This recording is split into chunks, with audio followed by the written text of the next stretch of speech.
Hello बच्चों, क्या हाल चाल? सब बढ़िया। देखो, अभी तक आप लोग चैप्टर 2 क्लास 10th का आपके अपने सुधांशु सर से पढ़ रहे थे।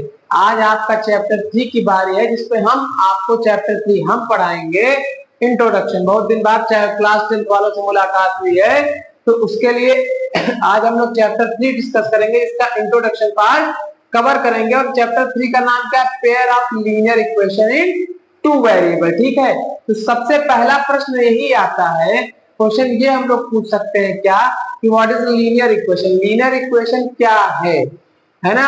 तो लीनियर इक्वेशन क्या है, सबसे पहले इसको जानने के लिए आप लोग बैक निकाल कर एक क्लास 9 क्लास 8th में तो लीनियर इक्वेशन आप लोगों ने पढ़ी होगी। क्या होती है लीनियर इक्वेशन, बता सकते हैं? तो लीनियर इक्वेशन वो इक्वेशन होती है जिसकी डिग्री डिग्री यानी कि उस जो पूरे इक्वेशन की डिग्री है या मैक्सिमम पावर है जो वेरिएबल की, वो क्या होनी चाहिए? क्या होनी चाहिए बताओ? 1 होनी चाहिए। क्या होनी चाहिए? 1। जैसे हमने कह दिया क्या, सबसे पहले तो लीनियर इक्वेशन डाल लें। लीनियर इक्वेशन, ठीक है। लीनियर इक्वेशन की जब बात करेंगे तो लीनियर इक्वेशन क्या होती है? जो इस फॉर्म में होता है। किस फॉर्म में? ax प्लस बी के फॉर्म में। ठीक है, अब ax प्लस बी के फॉर्म में होता है, तो यहां पर x इसका, अगर मान लीजिए मैंने कह दिया x इसका क्या है? वेरिएबल। क्या है?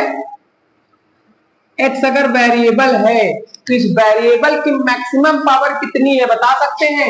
यहाँ पर x की कोई पावर लिखी हुई है क्या? तो x की पावर कितनी है? 1 है सर जी। तो क्या मैं, और इसके अलावा कोई भी पावर है? स्क्वायर, क्यूब और 4 पावर 5 पावर, क्या कुछ भी है?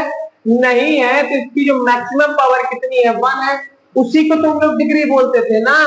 तो डिग्री यानी कि किसी भी इक्वेशन में अगर उसकी डिग्री क्या है, डिग्री मींस उसकी जो मैक्सिमम पावर है वो क्या है? 1 है। तो क्या होता है? लीनियर इक्वेशन होता है। समझ में आया? और लीनियर इक्वेशन और लीनियर पॉलिनॉमियल में थोड़ा सा अंतर है, हम लोग पढ़ चुके हैं, डिस्कस कर चुके हैं क्लास 9th में भी, और अब 10th में से चैप्टर 2 में भी आप लोग डिस्कस किए होंगे कि इक्वेशन जैसे ही लग जाएगा वो इक्वल टू किसके होगा? 0 के। अगर मैं इसको इक्वल टू 0 ना लिखता तो लीनियर इक्वेशन ना होकर क्या हो जाता? Linear polynomial. मेजर डिफरेंस है और बहुत इंपॉर्टेंट चीज है। What is the difference between polynomial and equation? Linear equation and linear polynomial, quadratic equation and quadratic polynomial, cubic equation and cubic polynomial, तो क्या डिफरेंस बताएंगे?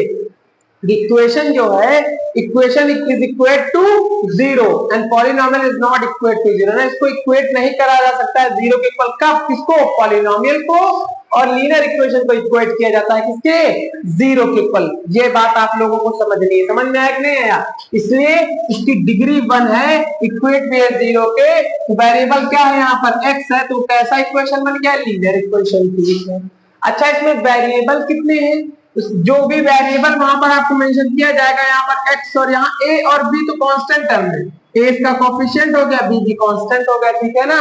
अगर आप चाहें तो और भी कुछ लिख सकते हैं, इसे लिखा नहीं जाता है 2x plus 3 is equal to 0, है ना? x इसमें इसका क्या हो गया? वेरिएबल। 2 भी कांस्टेंट, 3 भी कांस्टेंट। वेरिएबल की पावर कितनी है?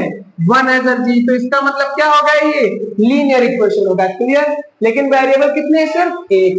अब यहां पर जो आपको क्लास 10 में पढ़ना है, वहां पर 2 वेरिएबल वाले क्वेश्चंस पढ़ने हैं। क्या पढ़ने हैं? तो आपका चैप्टर का नेम भी है pair of linear equation in two variable. पहले तो लीनियर इक्वेशन पढ़ा, लीनियर इक्वेशन अब 2 वेरिएबल पढ़ेंगे, उसके बाद उनके पेयर्स पढ़ेंगे। ठीक है ना? तो सबसे पहले क्या किया जाए? लीनियर इक्वेशन समझ लिया, लीनियर इक्वेशन इन 2 वेरिएबल देखा जाए। 2 वेरिएबल की बात की जाए तो जैसे ही मैंने कह दिया लीनियर इक्वेशन, अब कह दिया इन 2 वेरिएबल लिखे दे रहा है, इन 2 वेरिएबल।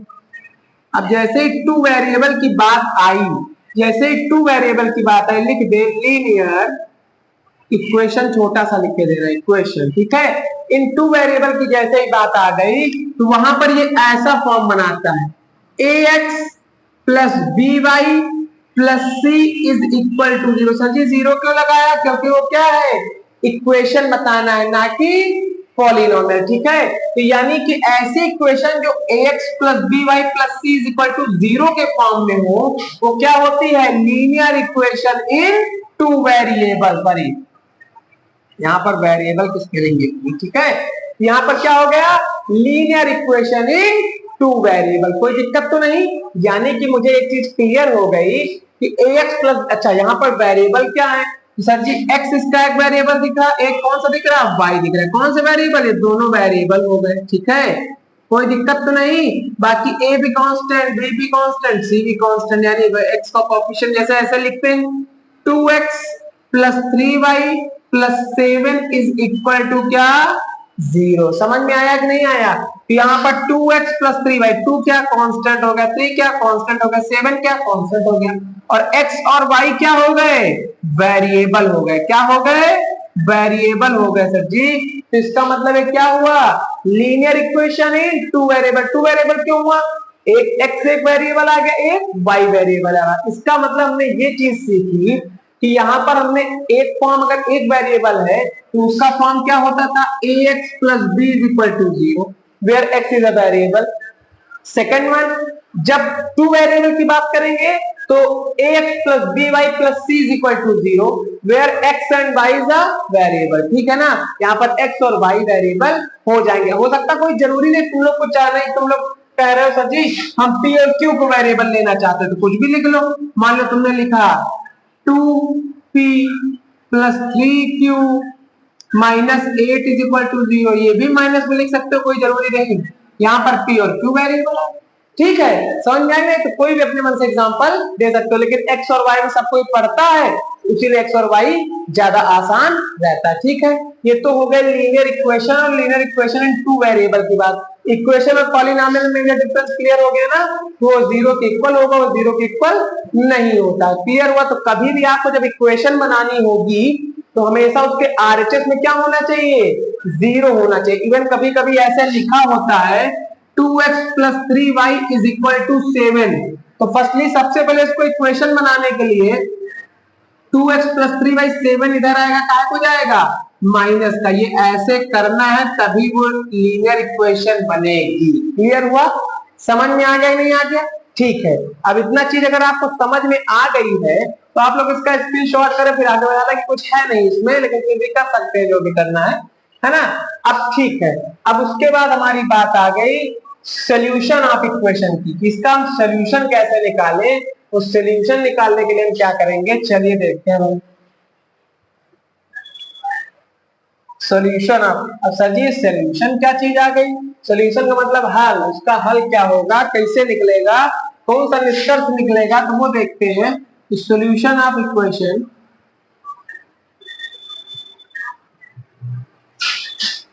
लीनियर इक्वेशन या इक्वेशन,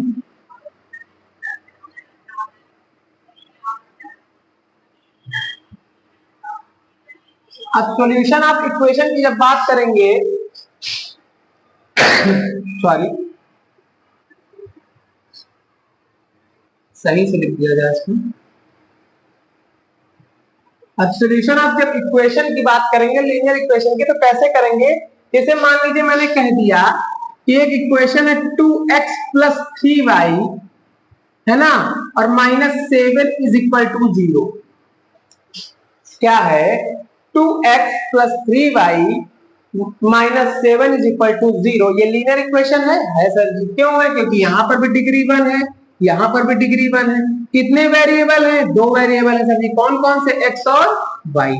अगर तुमसे कह दिया जाए यहाँ पर ऐसी कौन सी वैल्यू, x और y की ऐसी कौन सी वैल्यू है जहां पर इसके वैल्यू x और y की प्लेस पर पुट करे तो आरएचएस पे जो रिजल्ट 0 आ रहा है वो एलएचएस में भी आ जाए। यानी दोनों साइड अगर इक्वल हो जाएंगी, एलएचएस इक्वल टू आरएचएस हो जाएगा, तभी तो उसका सोल्यूशन होगा कि नहीं होगा। इसका मतलब है ये भी और ये भी दोनों जो है क्या हो जाए, आपस में ऐसी वैल्यू, कौन सी वैल्यू पुट कर दें कि पूरी वैल्यू ये यहाँ से यहाँ तक की जो एलएचएस की वैल्यू है वो क्या हो जानी चाहिए, 0 हो जानी चाहिए। क्यों 0 हो जाएगी, क्योंकि आरएचएस में भी क्या है, 0 है, तभी वो उसका सोल्यूशन होगा, नहीं तो नहीं होगा। इस टाइप के क्वेश्चन आप क्लास 9 में थोड़ा बहुत पढ़ चुके, जहाँ वैल्यू आप पॉलिनोमियल निकालना रहता था P1 P2 P3 करके ना, उसी टाइप से, ठीक है। तो अब आपको अगर यहाँ पर मान लीजिए मैंने जैसे वैल्यू निकालनी, कभी सोल्यूशन निकालना होता है, बिल्कुल आसान तरीका यह है कि x की प्लेस पे कुछ भी पुट कर दो, कुछ भी मतलब 0 1 2 3 4 कुछ भी। तो मैंने अगर मान लीजिए मैंने x की वैल्यू सबसे पहले 0 पुट कर दिया, पुट करो इस पे 2 into 0 plus 3y minus 7 is equal to 0। ठीक है, 2 के यहाँ पर 0 हो जाएगा, प्लस का 3y माइनस का 7 इज इक्वल टू 0। ठीक है, फिर 3y माइनस 7 ना, यहाँ पर कुछ कटने वाले डिजिट ले तो कट जाएंगे तो ज्यादा बेहतर हो जाएगा। फिर अब यहां पर मान लीजिए मैंने 6 ले लिया, ठीक है, तो अब 3y, अब ये 6 उधर जाएगा, कहां हो गया प्लस का। ठीक, अब 3 इधर मल्टीप्लाई कर रहा, उधर जाएगा क्या करेगा सर जी डिवाइड करेगा। कितना आ गया 3 2 जा 6 आ। कितना समझ में आया? अब देखो मैंने x की वैल्यू क्या पुट की थी 0, तो y की वैल्यू कितनी निकल आई। तो कभी भी जब लिखा जाता है तो कैसे लिखा जाता है, ब्रैकेट में x comma y, coordinate geometry में पढ़ चुके हो। तो यहाँ पर x के प्लेस पे क्या पुट किया 0, y के प्लेस पे क्या पुट किया 2। यानी कि अगर कह दिया जाए कि 0 comma 2 is a solution of 2x plus 3y minus 6 is equal to 0, तो क्या ट्रू है कि फॉल्स? यस ट्रू है। क्यों ट्रू है देखो चेक करो, x के प्लेस पे जब 0 पुट करोगे और y के प्लेस पे जब 2 पुट करोगे, तब जो है इसका रिजल्ट क्या आएगा, इसका रिजल्ट आएगा कितना आएगा, रिजल्ट आएगा क्या 0 आएगा RHS में। देखना कैसे, यानी x के प्लेस पे और y के प्लेस पे क्या पुट करेंगे, x के प्लेस पे 0 और y के प्लेस पे 2 पुट करेंगे, तो इसका रिजल्ट क्या आना चाहिए LHS में जो है वो RHS में भी इसका रिजल्ट जो RHS 0 है LHS भी 0 आना चाहिए। चलो चेक करते हैं। अब x के प्लेस पे क्या पुट करेंगे 2 0 प्लस 3 इंटू वाई के प्लेस पे क्या पुट करेंगे 2। भाई हमको सोल्यूशन चेक करना है, LHS हमने लिया है, ठीक है। 2 इंटू 0 0, 3 2 जा 6 minus 6, 6 minus 6 is equal to कितना आ गया 0। देखो क्या 0 आ गया सर जी। हम LHS और RHS इक्वल हो गए, यानी LHS is equal to RHS, यानी left hand side is equal to right hand side. इसका मतलब तुम 0 2 is the solution of this equation. ठीक है, अब तुम चाहो तो कुछ भी पुट कर सकते हो। x की वैल्यू मान लीजिए तुमने 1 पुट किया, y की वैल्यू जो निकाल ली वही हमारा रिक्वायर्ड रिजल्ट होगा। कोई दिक्कत तो नहीं, क्लियर हुआ, समझ में आ गया ना। या y की वैल्यू कुछ पुट की x की निकाल ली वो भी इसका सोल्यूशन हो गया।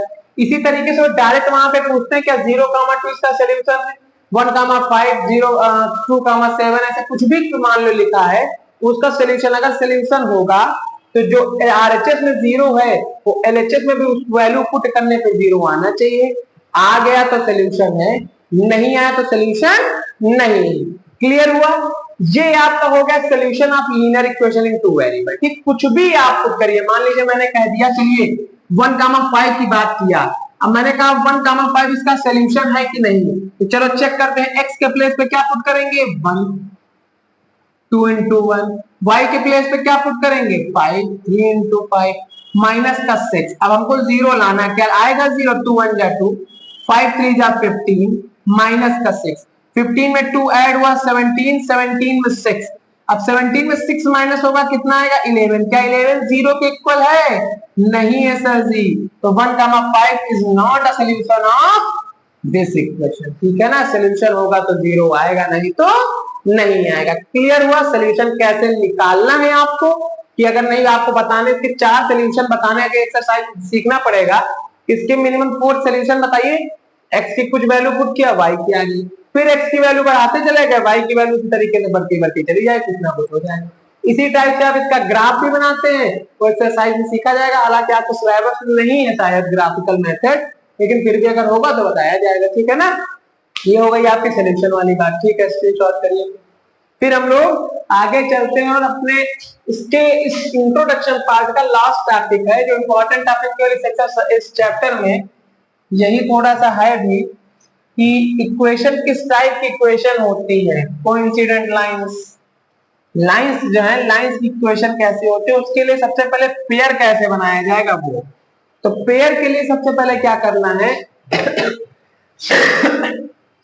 लीनियर इक्वेशन टू वेरिएबल की भी, टू वेरिएबल वाली इक्वेशन कौन सी पढ़ी थी?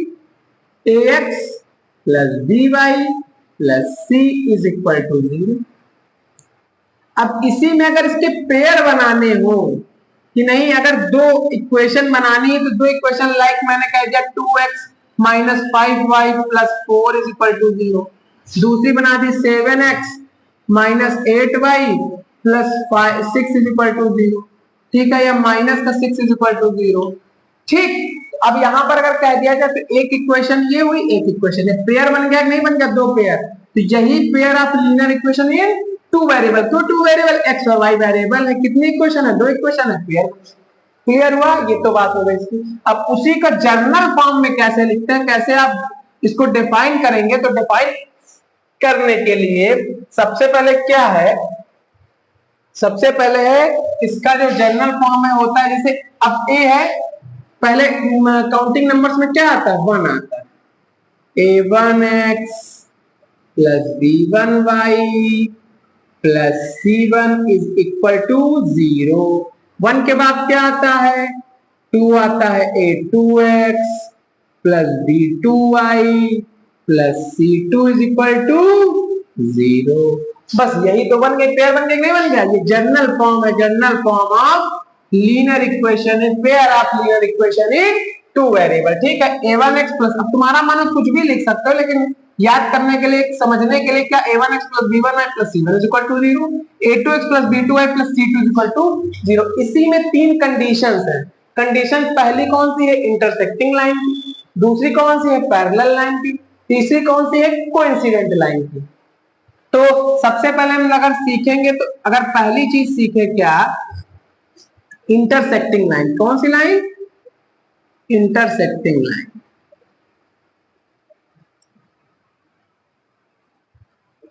इंटरसेक्टिंग लाइंस, ठीक है।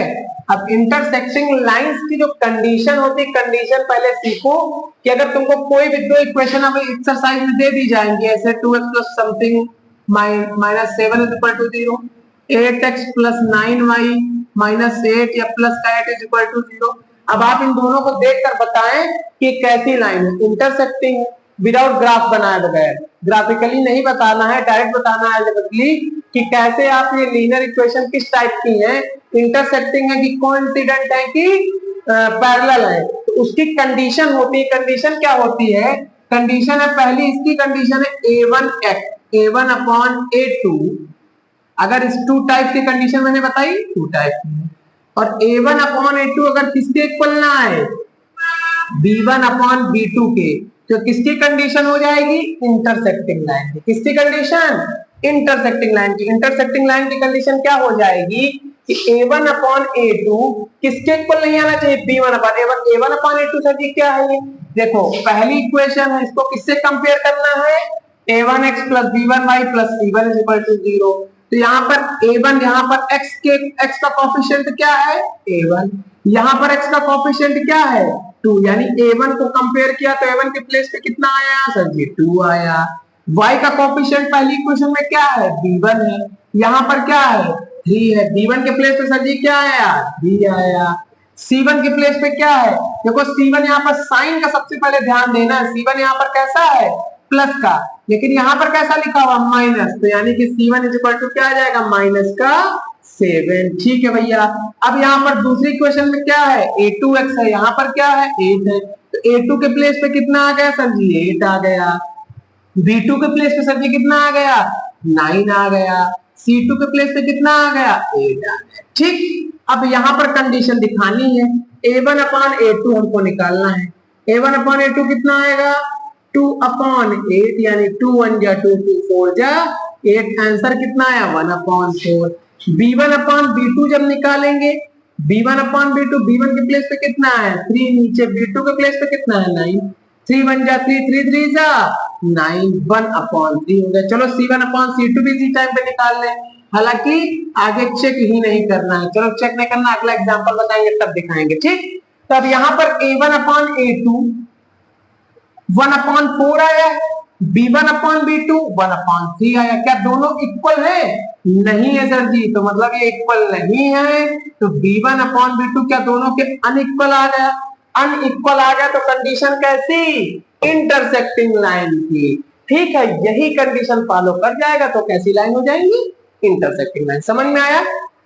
अब इंटरसेक्टिंग लाइन में दो तीन चीजें और भी है कि इसमें सोल्यूशन कितने होते हैं, कंसिस्टेंट होता है कि इनकंसिस्टेंट होता है। ठीक है, तो उसको थोड़ी देर रोके रहे, इधर बताएंगे हम लोग। उसके पहले हम लोग, अच्छा इंटरसेक्टिंग लाइन का आप लोग पता है कि इंटरसेक्टिंग लाइन कैसी होती है? ये है इंटरसेक्टिंग लाइन, क्रॉस प्लस कुछ भी। इंटरसेक्ट का मतलब किसी न किसी पॉइंट पर कट करे, इंटरसेक्ट करे, मीट होकर जाते हो, ऐसे ऐसी लाइन को क्या बोलते हैं? Intersecting line. लाइक इसका स्ट्रक्चर ऐसे बनता है, इसका फिगर कुछ भी हो गया। तो अब जरा एक चीज हमको बताओ, यही जगह पे क्लियर कर दो। अब इसको हम इरेज कर देते हैं।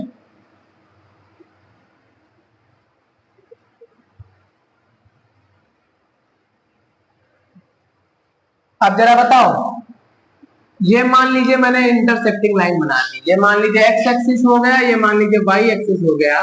ठीक है, ये इंटरसेक्टिंग लाइन हो गई। ठीक, इंटरसेक्टिंग लाइन हो गई एक प्रकार से, मानो या एक्सिस की बात नहीं है, एक एक मान लीजिए एक लाइन हो गई a1x plus b1y plus c1 is equal to 0।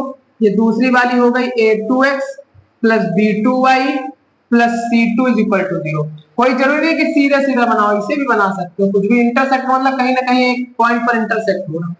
तो अब जरा ये बताओ कि जो इसमें कॉमन पॉइंट है, कॉमन पॉइंट का मतलब दोनों में एक पॉइंट ऐसा आ रहा है जहां पर दोनों में पॉइंट सेम है। तो एक पॉइंट है कि बहुत सारे पॉइंट है? तो केवल सिर्फ कितने पॉइंट है? एक पॉइंट। इसी पॉइंट पर दोनों मीट कर रहे हैं, बाकी कहीं पे नहीं। तो इसके कितने कॉमन सोल्यूशन हो सकते हैं? दोनों जगह पे कॉमन नंबर कितने मिल सकते हैं? एक। कौन सा? ये बीच वाला, जहां पर लाइन क्या कर रही है? मीट कर रही है। तो इसी को बोलते हैं कॉमन पॉइंट। कॉमन पॉइंट बोलेंगे और क्या बोल देंगे? एक वन सोल्यूशन। तो इंटरसेक्टिंग लाइंस में हमेशा कितना सोल्यूशन मिलेगा? वन सोल्यूशन मिलेगा। कितना मिलेगा? वन सोल्यूशन मिलेगा, जिसको हम लोग और अच्छी भाषा में क्या पढ़ते हैं? Unique solution. यूनिक का मतलब क्या होता है? आप एकदम यूनिक है ना। जैसे कह दिया जाए क्या, विराट कोहली है, अपनी बल्लेबाजी से यूनिक है कि नहीं है? सचिन तेंदुलकर से अपनी बैटिंग करते थे, कैसे थे? यूनिक थे, है ना। जसप्रीत बुमराह है, बॉलिंग करते हैं कैसे? यूनिक बॉलर है ना। उस टाइप का कोई बॉलिंग एक्शन है किसी का? नहीं है। बॉलिंग उस टाइप का कोई करता है? नहीं करता है।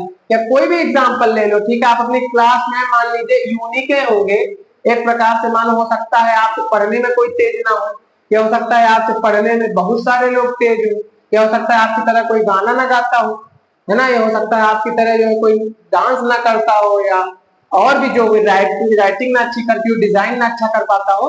तो कुछ ना कोई चीज यूनिक होगी। यूनिक का मीन्स वो अलग किसी में नहीं होगी, यानी कि तुम्हारे अंदर ही होगी। सिर्फ एक चीज एक लोगों के अंदर होगी, वो वही चीज क्या, उसको यूनिक पढ़ लेते हैं। क्या पढ़ लेते हैं? यूनिक। चाहे वन सोल्यूशन पढ़ो, लेकिन वन सोल्यूशन नहीं, यूनिक सोल्यूशन ही पढ़ा जाता है। ठीक, अब कंसिस्टेंट और इनकंसिस्टेंट की बात कुछ देर में बताते हैं।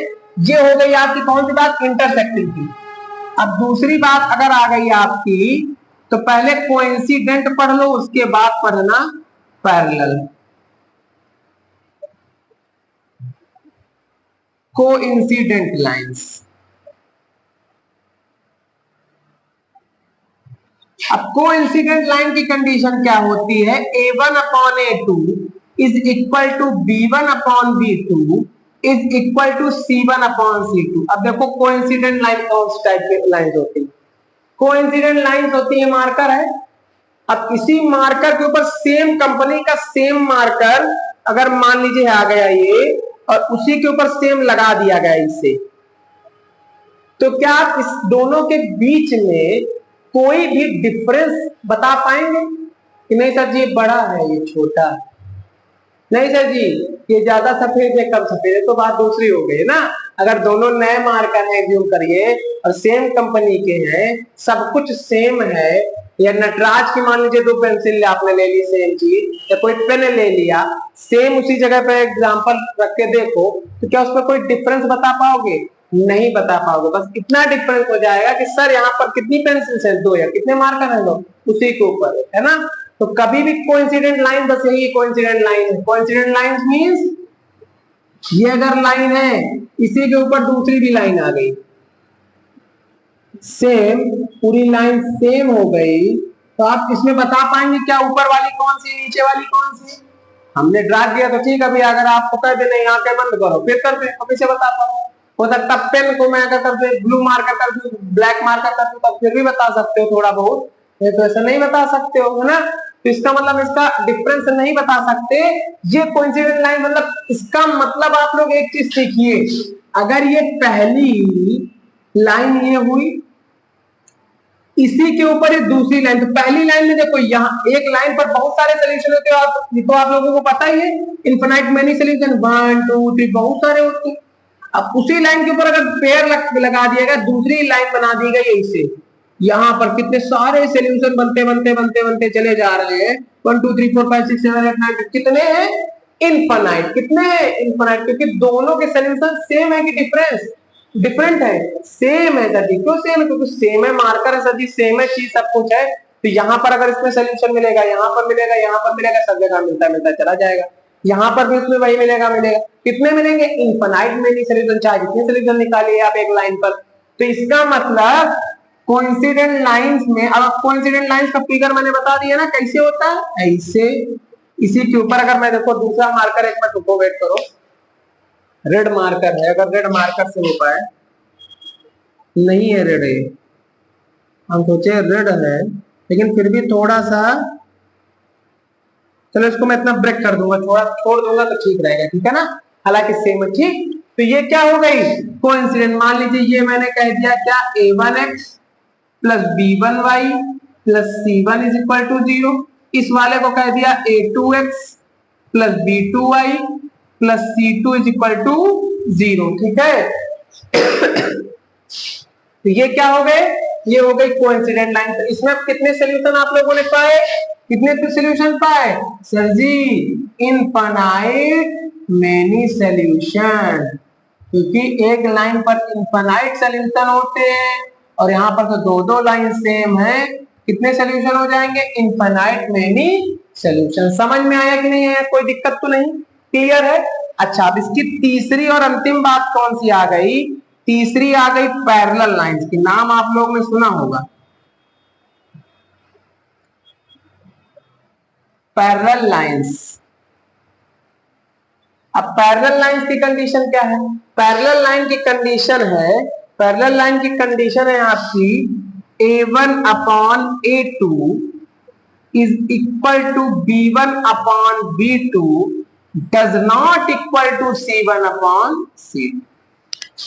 अच्छा, अब इसका भी एग्जांपल भी आपको बताते हैं, चलो एग्जांपल पहले देख ले, चलो पहले पैरेलल लाइन देख लो ना। तो a1 upon a2 is equal to b1 upon b2 does not equal to c1 upon c2, यानी कि दोनों तो इक्वल आएंगे, लेकिन तीसरी चीज जब अनइक्वल आ जाएगी दोनों के, तो कैसी लाइन हो जाएंगी, पैरेलल लाइन हो जाएगी। पैरेलल लाइन तो आपको पता ही है, ट्रेन की पटरियां कैसी होती है, पैरेलल लाइन। ये मत कह देना सभी स्टेशन आने पर मिल जाती है ना, जब चलती है ट्रेन तो ऐसे ना, दो पहियों चले, ये है कि नहीं।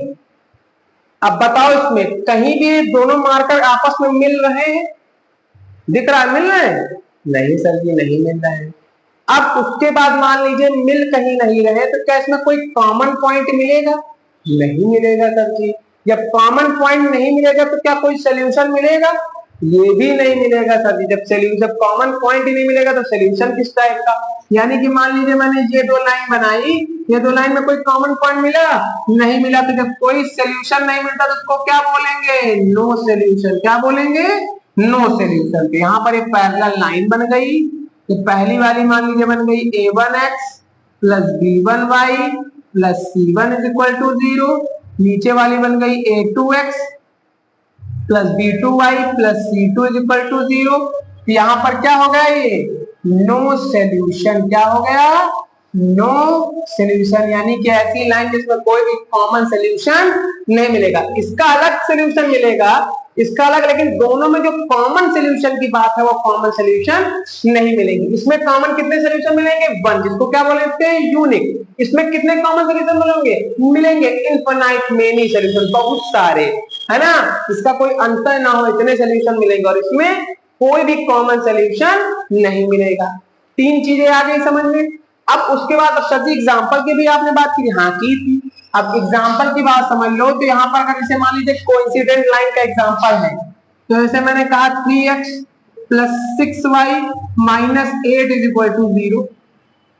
अब मैंने देखो कह दिया 6x प्लस 12y और माइनस का 16 इज इक्वल टू 0। देखो a1 के प्लेस पे कितना है, कंपेयर किया 3 है, a2 के प्लेस पे कितना है 6 है, b1 के प्लेस पे कितना है 6 है, b2 के प्लेस पे कितना है 12 है, c2 के प्लेस पे, c1 के प्लेस पे कितना है -8 है, और c2 के प्लेस पे कितना है माइनस का 16। चलो a1 अपॉन a2 निकालो। a1 अपॉन a2 कितना 3 अपॉन 6, 3 1 जा 3, 3 2 जा 6, कितना आया 1 upon 2। b1 upon b2, b1 upon b2 निकालेंगे, b1 के प्लेस पे 6, b2 के प्लेस पे 12, 6 1 जा 6, 6 2 जा 12, कितना आया 1 upon 2। c1 upon c2, c1 के प्लेस पे -8, c2 के प्लेस पे -16, माइनस से माइनस कैंसिल, 8 1 जा 8, 8 2 जा 16, आंसर कितना आया 1 अपॉन 2। देखो चेक करो, a1 upon a2, b1 upon b2, c1 upon c2, तीनों क्या है इक्वल, वो भी क्या 1 अपॉन 2, यानी a1 upon a2 is equal to b1 upon b2 is equal to c1 upon c2। ये कंडीशन किसकी होती है बताओ? कोइंसिडेंट लाइन की। तो कैसी लाइन हो गई? Coincident line. कोई दिक्कत तो नहीं, समस्या नहीं है ना। तो इसमें कौन कितने सोल्यूशन मिलेंगे? Infinite many solution. अब तुम लोग दिमाग लगाओ, यहाँ 3 था, 3 2 जा 6, 6 2 जा 12, 8 2 जा 16। अब बनाना चाहो तुम लोग और भी बना सकते हो, कैसे 3 3 जा 9, 6 3 जा 18, 8 3 जा 20। बस आपको तीनों के इक्वल दिखाना, फिर इसलिए मैंने अपने मन से एग्जांपल बना दिया। आप लोग भी बना सकते, कुछ भी ले लो। समझ में आया ना? तो रटना नहीं, चीजों को समझना है। क्लियर हुआ? ये तो आप इसका स्क्रीनशॉट कर लीजिए, चलिए कर लीजिए, मोस्ट इंपॉर्टेंट चीज है ना। इससे आपके बोर्ड एग्जाम में क्वेश्चन आना तय है, इंपॉर्टेंट। ठीक, फिर अभी आपको इसी के बगल में हम कंसिस्टेंट और इनकंसिस्टेंट की बात बता देते हैं। ठीक, एग्जांपल इरेज कर दें बस। ठीक, अब आपकी बात हो गई है यहां तक पूरी। तो अब देखो भैया इसी तरीके से पैरेलल लाइन की भी है, पैरेलल लाइन का भी आप एग्जांपल बना सकते हैं। चलो एग्जांपल बना लेते हैं। पैरेलल लाइन का एग्जांपल क्या है? चलो पैरेलल लाइन का मान लीजिए मैंने दे दिया, चलो 3x प्लस 5y प्लस का 16 इज इक्वल टू 0। दूसरा, अब तुमको देखो इक्वल किसको किसको दिखाना है, a1 upon a2, b1 upon b2। ऐसा करना है कि यहाँ पर सेट हो जाए। मान लो हो गया 9x मैंने लिख दिया, प्लस का यहाँ पर 3 3 जा किया, तो यहाँ पर 5 3 जा 15। अब इसको अनइक्वल यहाँ पर दिखाना है ना, तो ऐसा कुछ भी लिख लो जो इक्वल ना है। मान लीजिए मैंने लिख दिया माइनस का या प्लस का ही लिख दिया 10, चलो लिख दिया इज इक्वल टू 0। चलो अब a1 के प्लेस पे यहाँ पर कितना है 3 है, a2 के प्लेस पे कितना है 9 है, b1 के प्लेस पे कितना है 5 है, b2 के प्लेस पे कितना है 15 है, c1 के प्लेस पे कितना है 16 है, c2 के प्लेस पे कितना है 10। चलो a1 अपॉन a2 निकालेंगे, कितना आएगा 3 अपॉन 9, 3 1 जा 3, 3 3 जा 9, 1 अपॉन b1 अपॉन b2 के प्लेस पे जब निकालेंगे कितना आएगा, तो यहाँ पर 5 अपॉन 15, 5 1 जा 5, 5 3 जा 15, कितना आया 1 अपॉन 3। c1 अपॉन c2 के प्लेस पे जब करेंगे तो 16 अपॉन 10, 2 8 जा 16, 2 5 जा 10, कितना आया 8 अपॉन 5। देखो a1 अपॉन a2 और b1 अपॉन b2 इक्वल है क्योंकि 1 अपॉन 3 यहाँ पर भी 1। क्या c1 अपॉन c2 इक्वल है? नहीं है सर जी, अनइक्वल आ गया। तो कैसी लाइन हुई? पैरेलल लाइन हुई, और पैरेलल लाइन की कंडीशन को भी इसने फॉलो किया। उसके बाद कितने सोल्यूशन देगा? एक भी सोल्यूशन नहीं देगा, नो सोल्यूशन देगा। समझ में आया? इस टाइप से आप लोग कितने भी एग्जांपल बना सकते हैं, अपने मन से बना सकते हैं कि नहीं बना सकते? समझ में आ गया? ठीक है, इतना क्लियर हुआ? ये भी एग्जांपल आप देख सकते हैं। ठीक है, अब उसके बाद बात आई आपकी कंसिस्टेंट और इनकंसिस्टेंट की। तो चलो भाई, कंसिस्टेंट और इनकंसिस्टेंट की बात जब हम करते हैं तो अपने पहुंच जाते हैं विराट कोहली पर। आज सभी कोहली का बहुत नाम ले रहे हैं। अरे कोहली भैया खिलाड़ी ही ऐसा है ना कि नाम लेना ही पड़ेगा, है कि नहीं। भारत देश की शान, आन बान शान सब है ना। बहुत अच्छे खिलाड़ी ना विराट कोहली। तो विराट कोहली कभी अगर जिसको क्रिकेट में शौक होगा है ना, तो कमेंट्री वगैरह सुनता होगा, कहते हैं ना कंसिस्टेंटली रन बना रहा है विराट कोहली ना। जब कोई भी और दूसरा भी खिलाड़ी है तो कहते हैं ना कंसिस्टेंटली रन बना रहे। कंसिस्टेंटली मतलब क्या होता है? लगातार। आज मान लीजिए इंडिया वर्सेस ऑस्ट्रेलिया के बीच में 3 ओडीआई सीरीज का मैच है, यानी कि 3 मैच होंगे ओडीआई सीरीज में वनडे में। पहले मैच में कोहली ने सेंचुरी मारी, दूसरे मैच में भी मान लीजिए 70 रन बनाए, तीसरे मैच में उन्होंने 50+ रन बनाए। तो इसका मतलब कोहली लगातार अच्छे, यानी कि अच्छे का मीन्स खूब रन बना रहे हैं ना, लगातार बना रहे, कंसिस्टेंट रह रहे हैं कि अपने लेके पता लगे। आप लोग एक यूनिट टेस्ट में, पहले यूनिट टेस्ट में 10 में 10 नंबर पाओ या 10 में 9 नंबर पाओ, 9 आउट ऑफ 10, और लेकिन आप दूसरे यूनिट टेस्ट में जाओ 3 पा जाओ, तीसरे यूनिट टेस्ट में जाओ फिर 7 पा जाओ। तो कंसिस्टेंट नहीं है, एक बार आप ज्यादा पा रहे हो, एक बार कम, फिर ज्यादा, फिर इससे ऐसे नहीं। तो लगातार अगर ज्यादा पाना है तो ज्यादा ही पाना ही है। तो लगातार इसी को बोलते हैं कंसिस्टेंट। कंसिस्टेंट में क्या, आपका कोई भी क्रम यानी कि जो सीक्वेंस है टूट रहा है क्या? नहीं टूट रहा। तो बस एक प्रकार से उसी एग्जांपल से इसको रिलेट कर लो। कोहली लगातार रन बनाएगा, इंडिया जीतेगी। जीतेगी मतलब मेरा सोल्यूशन पक्का, भारत विजयी, इंडिया जीत, इंडिया विन। मतलब समझ में आ गया क्या कि सोल्यूशन मिलना। यानी कि एक प्रकार से ऐसा समझो कि मैंने इसलिए जोड़ दिया कि आपको याद रहेगा, विराट कोहली के नाम से तो जरूर याद रहेगा जिसको क्रिकेट में इंटरेस्ट है ना। तो इंटरसेक्टिंग और कोइंसिडेंट लाइंस में सोल्यूशन मिल रहे हैं कि नहीं मिल रहे हैं? सोल्यूशन मिलना मींस कंसिस्टेंट। क्या हो गया? कंसिस्टेंट। क्योंकि डायरेक्ट ना पूछकर ऐसे भी पूछता है, ये दोनों कैसे हो गए? इसको देखो हम यहां पर ऐसे लिखे दे रहे हैं, ये कंसिस्टेंट, ठीक है। सोल्यूशन मिल गया कंसिस्टेंट, इसीलिए मैंने दोनों को साथ में बताया था। और जहां पर सोल्यूशन ना मिले उसको क्या बोलेंगे? इनकंसिस्टेंट, कि लगातार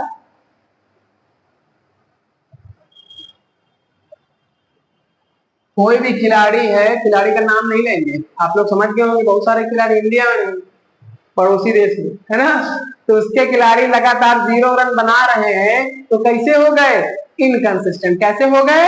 इनकंसिस्टेंट। यानी कि जब नंबर आपको, जब सोल्यूशन ना मिले, सोल्यूशन का मतलब 0 स्कोर लगातार करता जाए, कोई सोल्यूशन ना मिले तो इनकंसिस्टेंट। जहां पर भी कभी सोल्यूशन मिलने की बात आएगी वो क्या हो जाएंगे?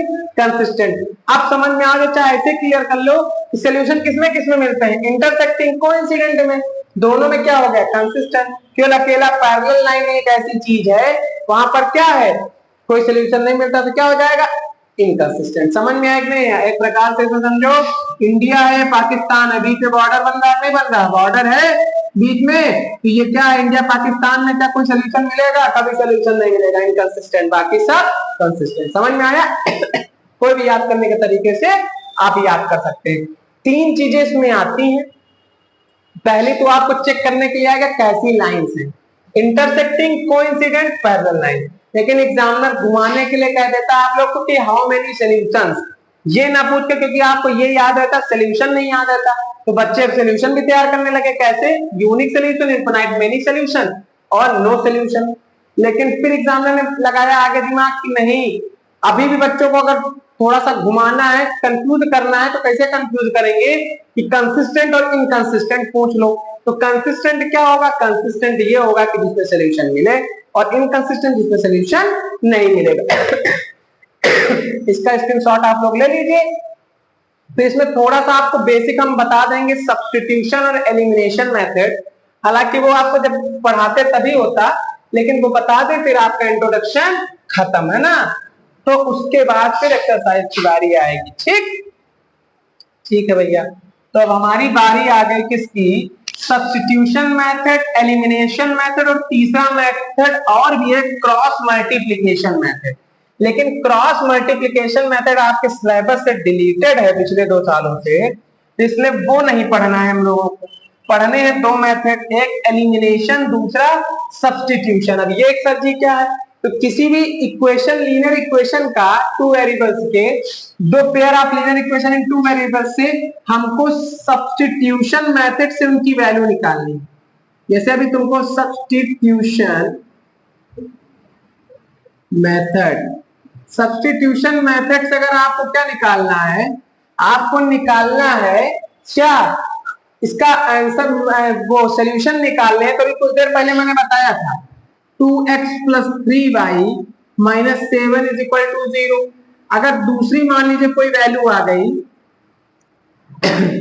5x, ऐसी वैल्यू हम लोग ले लें जिससे वैल्यू हमारी लोगों की बन जाए, है ना।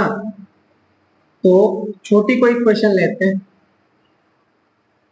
एग्जाम्पल के लिए, x + y - 5 = 0। फिर दूसरी हमने ले लिया 2x - 3y प्लस का 5 = 0 या प्लस का 7 = 0। ठीक, ये हो गया। अगर अब सब्स्टिट्यूशन की बात है तो सब्स्टिट्यूट खिलाड़ी किसी भी खेल में, फुटबॉल हो गया या आपका क्रिकेट हो गया, सब्स्टिट्यूट कैसे होता है? सब्स्टिट्यूट का मीन्स वो होता है कि यहाँ पर कोई भी खिलाड़ी मान लीजिए चोटिल हुआ, चोट लगी उसको, उसके प्लेस पे वो अंदर गया, उसके प्लेस पे कोई भी खिलाड़ी अगर अंदर फील्ड के अंदर आ रहा है, क्या करने, फील्डिंग करने, या जो भी अगर फील्डिंग करने ज्यादातर आता है सब्स्टिट्यूट में। अब तो बहुत सारे नियम चेंज हो गए हैं। सब्स्टिट्यूट करने अगर आया है उसको, उसके प्लेस पे फील्डिंग करने आया है, यानी कि क्या हुआ, वो खिलाड़ी, मींस मान लीजिए 2 खिलाड़ी है, ये खिलाड़ी चोटिल हो गया, पवेलियन के अंदर गया, उसके प्लेस पे ये वाला खिलाड़ी फील्ड के अंदर आया, इसका मतलब क्या हुआ, वो गया तो ये आया। यही सब्स्टिट्यूशन यहाँ पर भी लागू होगा। कैसे होगा कि हमको क्या करना है, एक वेरिएबल को सब्स्टिट्यूट करना है। सब्स्टिट्यूट का मतलब एक वेरिएबल की वैल्यू उठाकर किसी दूसरे में पुट करनी है। तो एक वेरिएबल की वैल्यू पहले सिंप्लीफाई कर ले, तो यहाँ पर y इधर प्लस का उधर जाएगा, कहा हो जाएगा, माइनस का, काहे का हो जाएगा, माइनस का। 5 इधर माइनस का उधर जाएगा, काहे को जाएगा, प्लस का। यानी हमने एक वेरिएबल x की वैल्यू निकाल ली, कितनी, -y प्लस का 5। अब इस इक्वेशन में हम x की वैल्यू पुट कर देंगे, क्या, 2 इन ब्रैकेट -y प्लस का 5 माइनस का 3y प्लस का 7 = 0, जो वैल्यू थी। ठीक, अब यहाँ पर 2 × y से करेंगे माइनस का 2y, फिर 2 × 5 से करेंगे 2 5 10, फिर माइनस का 3y प्लस का 7 = 0। ठीक, -2y -3y मिलकर माइनस माइनस क्या होता है, प्लस। -2y माइनस क्या होता है, प्लस, माइनस का 5y आ जाएगा, साइन माइनस करेगा कि दोनों साइन माइनस में, 10 और 7 मिलकर कितना हो गया, 17। तो यहाँ पर एक ऐसा एग्जांपल कर लो कि बिल्कुल आराम से सेटिंग बैठ जाए। देखो 5 है इधर, यहाँ पर 10 7 17 में करके कर लो 5, 10 5 15 कर लो, बिल्कुल बैठ जाएगा।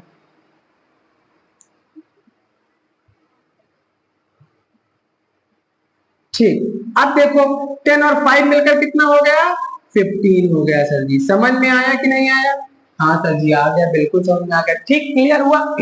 अच्छा, अब इस क्लियर हो गया 15। अब हमको वैल्यू निकालनी है, तो 5y इधर, 15 इधर प्लस का उधर जाएगा, कहा जाएगा, माइनस का हो जाएगा। ये भी क्लियर हो गया।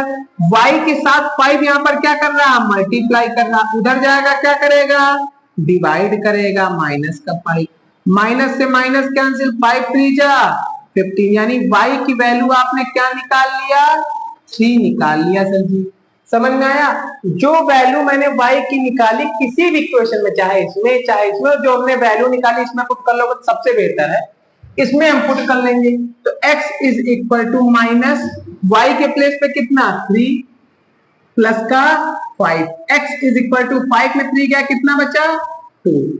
यानी कि इसके सॉल्यूशन की बात करेंगे तो x, y में लिखते हैं x के प्लेस पे 2 और y के प्लेस पे 3, यानी 2,3 the solution of these equation, एक common solution of these equation. समझ में आया कि नहीं आया? तो इसका मतलब हमने क्या सीखा, सब्स्टिट्यूट किया ना। कैसे? पहली इक्वेशन से मैंने x की वैल्यू निकाल लिया एक तरफ, सारे वेरिएबल और सारे कांस्टेंट एक तरफ, एक वेरिएबल सिंगल अकेला एक तरफ। लाइक अगर यहाँ पर 2x भी होता तो पहले यहाँ पर 2x लिखते, फिर 2 इधर डिवाइड कर रहा उधर, यानी कि अकेले x की ही वैल्यू मुझे चाहिए, अकेले y की ही वैल्यू मुझे चाहिए, ठीक है ना। तो इसलिए समझना बाकी सबको ट्रांसफर करना, ट्रांसफर कर दिया, जो वैल्यू आई उसको उसी के साथ जो दूसरी इक्वेशन है उसमें मैंने पुट कर दिया, पुट कर दिया तो वेरिएबल एक हो गया, y यहां पर भी y यहां पर। सोल्यूशन सॉल्व किया तो y की वैल्यू कितनी आई, 3। y की वैल्यू 3 किसी भी इक्वेशन में पुट कर लिया, इसमें पुट करना ज्यादा आसान, तो जब पुट करेंगे तो x की वैल्यू कितनी आ गई, 2,3 इसका कॉमन सोल्यूशन हो जाएगा। ये तो आपकी बात हो गई सब्स्टिट्यूशन मेथड की। बच्चे सब्स्टिट्यूशन मेथड से घबराते हैं, लेकिन वहां पर मेंशन करके अगर आ जाएगा कि सॉल्व बाय सब्स्टिट्यूशन मेथड, तो आपको सब्स्टिट्यूशन ही करना है, इसका स्क्रीनशॉट कर लो। ठीक है, अब आपकी बात आई एलिमिनेशन मेथड। बाकी एक्सरसाइज में आप लोग बहुत अच्छे से सीखोगे, ये तो मैंने इंट्रोडक्शन पार्ट में थोड़ा सा आपको इंट्रो दे दिया। अब जब एलिमिनेशन की बात आएगी तो बेसिक वाला एलिमिनेशन यहां पर हम बता देंगे, और फिर एलिमिनेशन में, अब एलिमिनेशन मेथड क्या है, एलिमिनेशन मेथड लाइक मान लीजिए लिखा x प्लस वाई माइनस का 5 इज इक्वल टू 0, ये पहला था। दूसरा मैंने ऐसे दे दिया, मान लीजिए x माइनस वाई प्लस का 10 इज इक्वल टू 0, या प्लस का 9 इज इक्वल टू 0। ठीक है, क्लियर हुआ? अब यहां पर सबसे पहले एलिमिनेशन मेथड करने के लिए बस डायरेक्ट जैसे वहां पर डिवाइड में करते थे, बिल्कुल डायरेक्ट करना है। बस वेरिएबल को अगर आपको काटना है एलिमिनेशन मेथड में, तो आप सबसे पहले देखिए कि दोनों लोगों के घर सेम है कि नहीं। घर का मतलब मेंबर सेम है नहीं। यहाँ पर कितने एक्स हैं, 1। यहाँ पर भी कितने एक्स हैं, 1। यहाँ पर कितने वाई हैं, 1। यहाँ पर भी कितने वाई हैं। फिर आप लोग देखिए कहीं पर दोनों जगह पे क्या साइन डिफरेंट है क्या, यहाँ पर साइन कैसा है, प्लस का, यहाँ पर भी कैसा है, प्लस का। क्या साइन डिफरेंट है एक्स का, नहीं है सती। वाई का देखो, यहाँ पर प्लस है, यहाँ पर कैसा है, माइनस। साइन डिफरेंट तो कट जाते, नहीं कट जाते, डायरेक्ट हमने काट दिया, काट दिया प्लस और माइनस, क्योंकि सेम घर थे, प्लस और माइनस थे, उड़ गए। यहाँ पर कैसे कितने एक्स हैं, 1x, यहाँ पर भी 1x, दोनों के आगे साइन कैसा लगा है, प्लस लगा है, तो प्लस का मीन्स क्या होता है, ऐड। 1x और 1x मिलकर कितने x, 2x। ठीक है, माइनस का 5 है, प्लस का 9 है, कितना हो गया, 9 प्लस का 5 माइनस का, यानी प्लस का 9 माइनस का 5, आंसर कितना आया, 4 आया सर जी। यहां पर क्या कर दिया, प्लस का हमने 4 लिख दिया, इज इक्वल टू क्या लिखा हुआ है, 0। ठीक है, 2x, 4 इधर का है, प्लस का उधर जाएगा, कहा हो गया, माइनस का।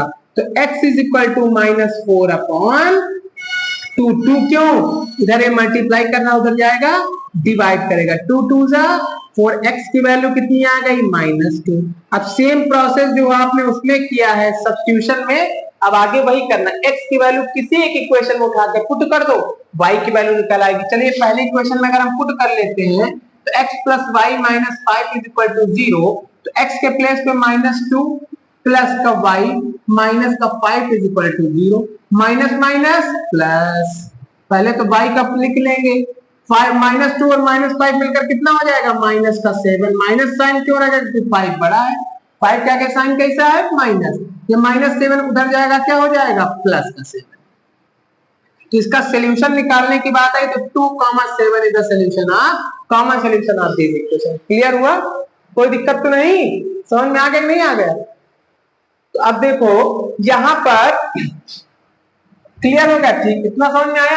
अच्छा, उसके बाद हम लोग ने कैसा किया, हमने यहां पर ये क्लियर कर लिया। अच्छा, अब मान लीजिए इसी टाइप में कुछ दूसरा चेंजमेंट आ जाए। चेंजमेंट क्या आ जाए, चेंजमेंट ये क्लियर हो जाए कि अगर यहां पर हम दोनों के साइन सेम कर देते, देखिए मान लीजिए यहां पर हमने लिख दिया यहां पर फिर सेम चीज लिखी थी, कुछ चेंज करके यहां पर लिख देते like 2x plus y minus का 5 इज इक्वल टू 0, यहां पर सिर्फ x ही लिखते, ठीक है। दोनों यहां पर प्लस का y माइनस का 3 इज इक्वल टू 0। ठीक, अब यहाँ पर दोनों के लिए चीज क्लियर हो जाती। अब जरा बताओ, क्या x के यहाँ पर कितने मेंबर है? x की फैमिली में 2 मेंबर है। x की फैमिली में यहाँ पर कितने मेंबर है? 1 मेंबर। क्लियर हुआ। फिर उसके बाद y की फैमिली में कितने मेंबर है? 1 मेंबर है। y की फैमिली में कितने?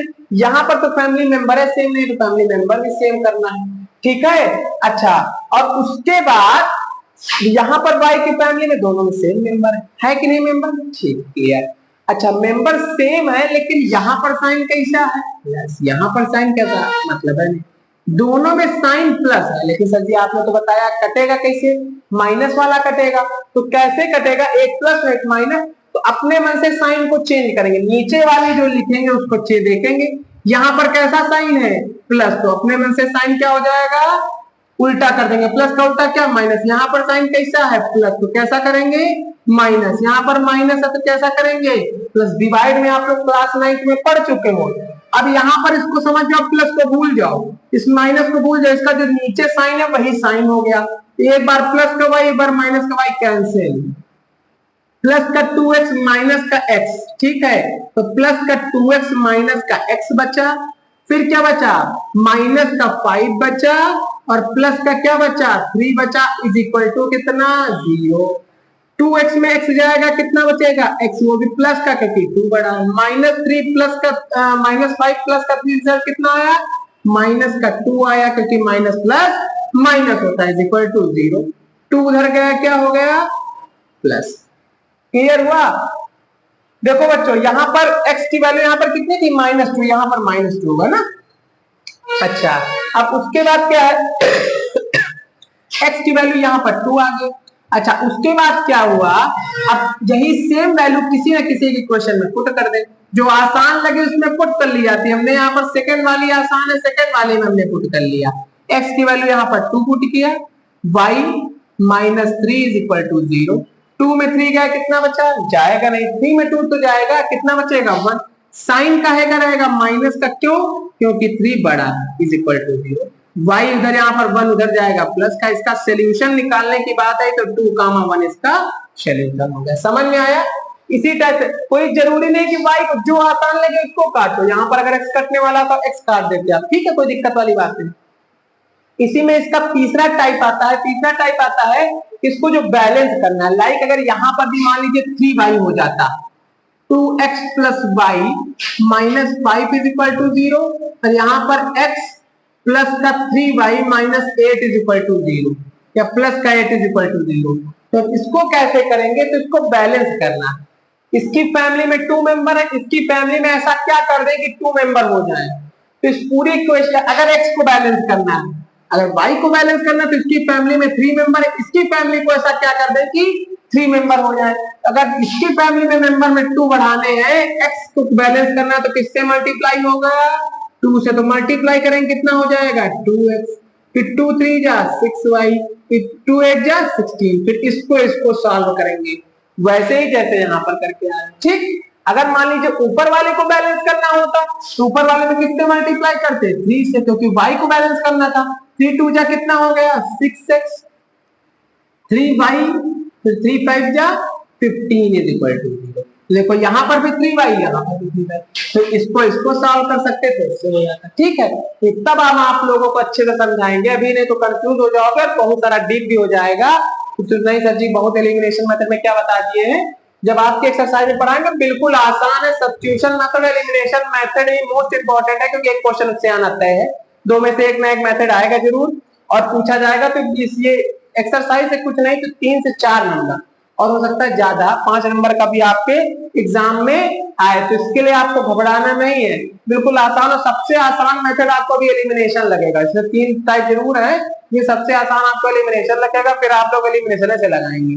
और उम्मीद करते समझ में आया होगा। आप इसका स्क्रीनशॉट कर ले, हालांकि कुछ है नहीं है, सही बेसिक मैंने इसलिए इंट्रोडक्शन में आपको बता दिया कि आप वहां पर पढ़े तो बिल्कुल आपको अचंभा ना फील होगी, नहीं वो सर जी क्या आ गया बीच में एकदम से ना सरप्राइज, ठीक। बाकी आप लोग जो है अपने इसी तरीके से पढ़ाई करते रहे। इंट्रोडक्शन पार्ट आज कवर हो गया है, आने वाले समय में आपको लगातार वीडियो अपलोड इस तरह होती रहेंगी एक्सरसाइज की, तो आप लोग उसी तरीके से पढ़ते रहेंगे, ठीक है। आप लोग इसका जो भी आपको समस्या है इंट्रोडक्शन में आप लोग अपने कमेंट बॉक्स में कमेंट कर बता सकते हैं कि जो भी समस्याएं जो समझ में नहीं आए आप लोगों को फिर से आपके डाउट क्लियर करे जाएंगे। हो सकता है कमेंट में ही क्लियर कर दिए जाए, हो सकता है नया वीडियो बनाकर कर दिया जाए। तब तक के लिए आप लोग बढ़िया तरीके से अच्छे तरीके से पढ़िए, जो ना समझ में आए बताइए, पढ़ते जरूर रहिए। अगर पढ़ेंगे नहीं तो आप लोग समझ लीजिए फिर डिस्टर्ब हो जाएंगे ना, क्योंकि समर वेकेशन आ गया है। आप लोग की गर्मियों की छुट्टी है, कोई कुछ लोग अपने गांव जाएंगे, बाहर रह रहे हैं, कुछ लोग अपने मामा के यहाँ जाएंगे, मौसी के यहाँ, बुआ के, सब लोग ठीक है, घूमना जायज है, घूमो। अभी इतनी बड़ी उम्र नहीं है कि नहीं अब आप लोग कंटिन्यू कर घर ही पे रहो, घूम सकते हो, घूमने का भी समय है, लेकिन उसके साथ साथ आप लोगों को पढ़ाई का भी समय निकालना है।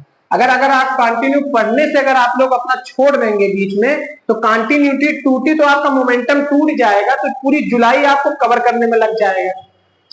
इसीलिए ऑनलाइन प्लेटफॉर्म पर हम लोग आ भी चुके हैं। आप लोग इसी तरीके से पढ़ते रहिए, कुछ नहीं तो कम से कम 2 ही घंटे पढ़िए, 3 घंटे, लेकिन पढ़ना है कि नहीं है घर में गर्मियों की छुट्टी होना नहीं, ठीक है ना। जितना अच्छे से आप लोग पढ़ लेंगे इस छुट्टियों में, उतना जल्दी आपका कोर्स कंप्लीट होगा, और कोर्स कंप्लीट के साथ साथ आपकी तैयारी एकदम मजबूत होगी, ठीक है ना। बाकी आप लोग समझते ही हैं, हमारे चैनल को इसी तरीके से प्यार देते रहिए, लगातार चैनल को सब्सक्राइब कराते रहिए, लाइक करिए वीडियो को, कमेंट करिए वीडियो में जो भी आपको समस्याएं हैं, है ना। अच्छा लगे तब भी आप लोग कमेंट करिए, और चैनल को हमारे इस तरह वीडियो को शेयर भी करते रहिए, ठीक है। आप लोग अपना ध्यान भी रखिए अच्छे से ना, गर्मियों की छुट्टियों में बनाइए, बढ़िया बनाइए, फिट रहिए, फाइन रहिए। तब तक के लिए अपना ध्यान रखिए, हमारे चैनल को लाइक करिए, सब्सक्राइब पक्का। जय हिंद।